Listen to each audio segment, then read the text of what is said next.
Warning: the events described in this video are based on peer-reviewed research published in Nature Machine Intelligence, verified studies from Microsoft Research, official biosecurity policy reports, and a research paper presented at a CBRN arms control conference hosted by the Swiss Federal Institute for NBC-Protection. What you are about to hear is not hypothetical. These experiments have been conducted. The results have been published. Viewer discretion is advised. Switzerland, September 2022. The Spiez laboratory sits 40 kilometers south of Bern, tucked into a valley where the Alps begin. It is one of the most important facilities on Earth for chemical, biological, radiological, and nuclear defense. When the United Nations needs someone to verify whether a chemical weapon was used in a war zone, they call Spiez. Every 2 years, the laboratory hosts an arms control conference. The room is filled with people whose job it is to prevent the end of the world. Weapons inspectors, biosecurity researchers, government officials from nations that have pledged by treaty never to build the things that are discussed at this table. In September 2022, an American researcher named Fabio Urbina stood at the front of that room and told them what he had done. Urbina was the associate director at a small pharmaceutical company called Collaborations Pharmaceuticals. His company built AI systems for drug discovery, the same kind of machine learning tools now used by every major pharmaceutical company on Earth. You feed the system a database of molecular structures, you tell it which properties you want: solubility, bioavailability, low toxicity. The AI searches the chemical space, billions of possible combinations, and returns the candidates most likely to become a new medicine. It is, by every measure, one of the most beneficial applications of artificial intelligence ever built. It has accelerated the development of treatments for rare diseases. It has cut years off the drug discovery pipeline. And then, Urbina's team asked a question that had never been asked before. What if we reversed it? They took their AI model called Megasyn. They kept the architecture the same. They kept the training data the same. They changed one variable. Instead of penalizing toxicity, they rewarded it. Instead of asking the AI to find molecules that would save lives, they asked it to find molecules that would end them. They pressed enter.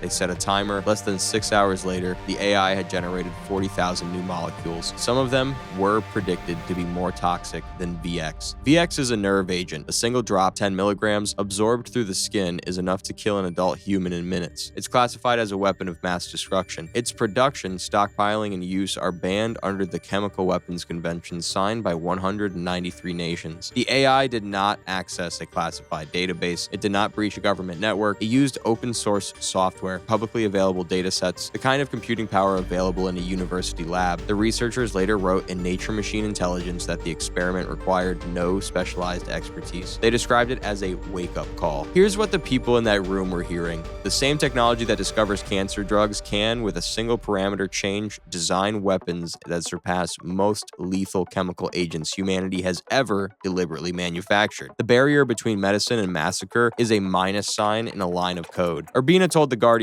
it was a very disturbing moment. His co-author, Filippo Lentzos, is a biological threats expert at King's College London who had helped organize the experiment specifically to prove the point. The paper was not an accident. It was a demonstration designed to shake the arms control community out of complacency. And then 3 years later, someone proved it could get worse. In May 2025, a research paper appeared with a title that read like a dare: Can large language models design biological weapons? Evaluating Moremi Bio. The researchers took an AI biodesign tool, the Moremi Bio agent, an agentic pipeline powered by a large language model, and ran it without safety guardrails. No filters, no restrictions, no ethical boundaries coded into the system. In a single session, the AI generated 1,020 novel toxic proteins and 5,000 toxic small molecules. Computational toxicity assessments showed that all the proteins scored high for lethality. Several closely resembled ricin, others resembled diphtheria toxin, others resembled the proteins found in snake venom. The researchers stated plainly that a biology undergraduate with API access could replicate the results. No PhD required, no wet lab, no security clearance, no mentor, just a prompt and a subscription. Not a state-sponsored weapons program, not a rogue military lab, an undergraduate with a laptop and an internet connection. The authors wrote that their findings directly challenged the assertion that large language models cannot meaningfully contribute to biological weapons design. The assertion they challenged was the one the entire industry had been using to justify inaction. This is the point where responsible people say, but building a molecule on a screen is not the same as building it in a lab. And they are right. The AI does not synthesize the weapon.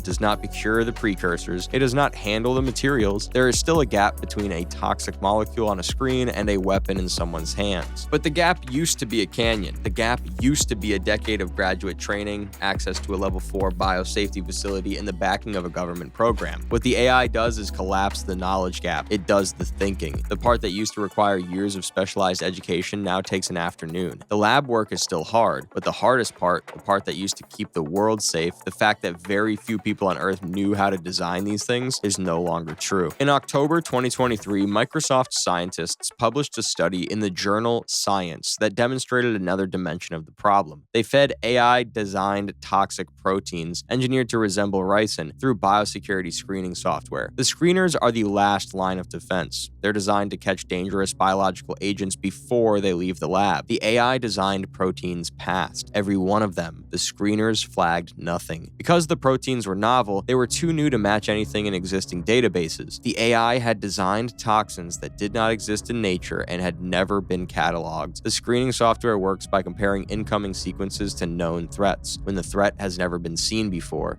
it is invisible. Microsoft reported the vulnerability. Patches were developed, updated screening tools were deployed. The researchers then reran the AI-designed proteins through the new improved screeners. 3% still got through. In May 2024, 26 nations signed an international agreement specifically addressing the intersection of artificial intelligence and biological weapons. Most people have never heard of it. The fact that it exists tells you everything about how seriously governments take the threat. The fact that you've never heard of it tells you everything about how seriously they want you to take it. In June 2025, OpenAI published a warning on its own website. The company acknowledged that its future models might carry a higher risk of assisting in the creation of biological weapons. It noted specifically that individuals with limited domain expertise could potentially use frontier AI to bridge knowledge gaps that previously required years of advanced training. The company that builds the most widely used AI in the world told you on its own website that its next model might help someone build a bioweapon. It's a sentence you can read on OpenAI.com right now. Most people scrolled past it. Fabio Urbina pressed enter in 2022. It took less than 6 hours to generate 40,000 potential chemical weapons. The Moremi researchers pressed enter in 2025. One session produced 1,000 toxic proteins that resembled the deadliest biological agents on Earth. Microsoft proved the biosecurity screeners cannot reliably catch them. The tool that discovers cures and the tool that designs weapons are the same tool. The only difference is a setting, a toggle, a parameter that tells the machine whether to optimize for life or for death. The researchers published their work because they wanted you to know. They presented it to arms control experts and weapons inspectors and biosecurity officials because they believed that if the right people understood the risk, someone would act. It has been 3 years since the Spiez conference. The paper is still accessible. The tools are still open source. The AI is faster now than it was then, and the parameter is still just a minus sign. This is just the beginning. From the conference rooms where arms control experts are sounding alarms no one hears, to the open source tools that are getting more powerful by the month, our mission here is to document the reality the industry tries to hide. We don't just read the headlines, we read the paper. If you want to understand the machine before it understands you, subscribe to Terminus. You need to see what comes next.